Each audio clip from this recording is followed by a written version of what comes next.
Ever wondered what it would be like if an AI could sound, think, and even joke like you? Well, I decided to put it to the test. I trained an AI to talk like me, mimicking my style, my quirks, and even my sense of humor. The results? Honestly, a little uncanny, and a lot hilarious. From cracking my favorite jokes to mimicking the way I explain things, this AI might just know me better than I know myself. Stick around because I'm showing you exactly how I made it happen, and what went surprisingly right and wrong. Today we'll talk about I trained an AI to talk like me. So before we start, make sure to hit the like button and subscribe to my channel. 1. Why I decided to train an AI. I've always been curious about AI and its ability to mimic human speech and personality. The idea of training an AI to talk like me sounded both fun and a little bit futuristic. Could a machine learn my tone, phrasing, and humor well enough to imitate me convincingly? This experiment was meant to test not only AI's technical capabilities, but also its limitations. By feeding the AI examples of my writing, speech patterns, and responses, I hoped it could generate content that sounded authentically like me. The process also raised interesting questions about identity, creativity, and human uniqueness. If a machine can talk like me, what does that mean for originality and personal branding in the AI era? 2. Preparing the training data. Before training, I had to collect a dataset that represented my voice accurately. This included transcripts of my videos, text messages, social media posts, and even notes I had written over the years. The AI needed exposure to my vocabulary, sentence structure, humor, and the way I emphasize ideas. Quality data is crucial because AI learns patterns from examples. It doesn't understand content like a human. I also had to ensure the data was diverse enough to cover formal, casual, humorous, and reflective tones. Once compiled, the dataset was clean and organized for training, removing errors, duplicates, or irrelevant content. The better the dataset, the closer the AI would sound to my real voice. 3. Choosing the right AI model. Selecting the AI model was the next step. I opted for a no-code, text-based AI platform that allowed me to train custom models without programming. Some models specialize in text, others in speech or multi-modal tasks. For my goal, a model capable of generating conversational text in my style was ideal.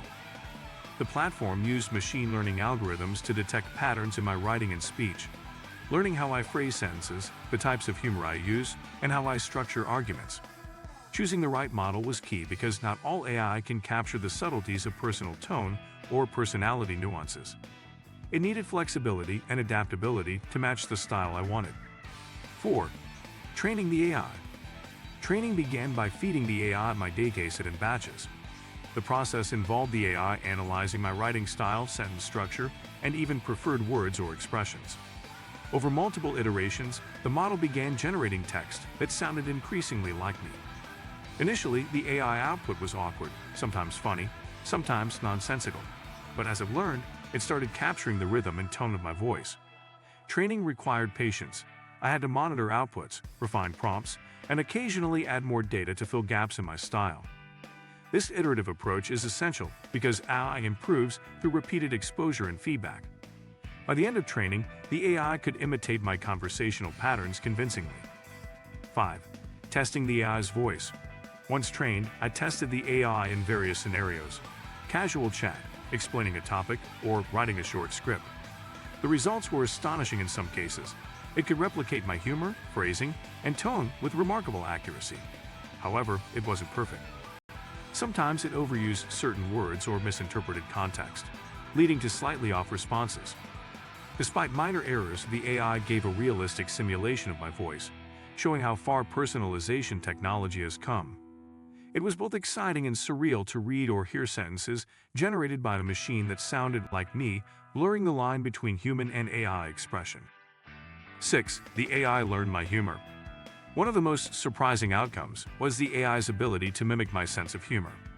After analyzing patterns in my jokes, sarcasm, and playful phrasing, the AI started generating lines that could genuinely make someone laugh, or at least sound like me attempting humor. This is significant because humor is highly nuanced and depends on context, timing, and cultural references. While the AI isn't funny in the human sense, it can reproduce patterns that imitate humor effectively. This shows that AI can be trained not just to write words, but to replicate personality traits embedded in communication style. 7. Limitations and challenges. Despite the success, the AI had limitations. It struggled with abstract thinking, complex emotions, and long-term contextual understanding. For example, it could imitate my tone but sometimes missed subtle irony or sarcasm. It also occasionally repeated patterns too literally, sounding robotic or formulaic. These limitations highlight that while AI can mimic surface-level style, it cannot truly think like a human or possess consciousness. Human oversight is necessary to ensure outputs remain authentic and coherent. Training AI to sound like a person is impressive, but it's a reflection of pattern recognition, not understanding. 8. Implications of AI mimicking humans. Training AI to talk like me raises ethical and creative questions. Could this technology be misused to impersonate someone online? Could it affect originality in content creation if AI-generated text becomes indistinguishable from human output? On the other hand, it offers exciting opportunities. AI can help create content faster, provide a digital assistant in your style, or even serve as a virtual version of yourself for educational or entertainment purposes. The key takeaway is that AI can augment human creativity, but it should be used responsibly, respecting identity and privacy. 9. How I use the AI. I experimented by letting the AI generate video scripts, social media captions, and casual responses in my style. It was a massive time saver and also inspired new ideas I hadn't considered. The AI became a collaborator rather than a replacement. It helped me brainstorm, draft, and test new angles while keeping my unique voice intact. By combining AI suggestions with my personal edits, the final content felt authentic but faster and more creative. This demonstrates the practical value of AI personalization. It can extend your creative output while preserving individuality. 10. The emotional impact of talking AI. One of the most surprising aspects of training an AI to talk like me was the emotional response it triggered. Reading sentences that mimicked my tone and humor created a strange sense of familiarity, almost like talking to a digital version of myself. This raised questions about human attachment to AI and the psychological impact of interacting with machines that seem alive. Some outputs were so close to my own style that I found myself laughing, surprised, or even questioning whether I had actually written them. This emotional reaction highlights the power of AI in replicating human communication.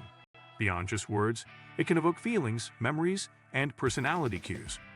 For creators, this is both exciting and cautionary. While AI can enhance engagement and personal connection, it also blurs the line between reality and simulation. We must consider how much of our personality we're willing to digitize, and how it could affect our sense of self or audience perception. 11. Looking ahead. The future of personal AI. The success of this experiment hints at a future where personalized AI becomes commonplace. Imagine AI assistants that speak exactly like you, write in your tone, or handle routine communication in your style.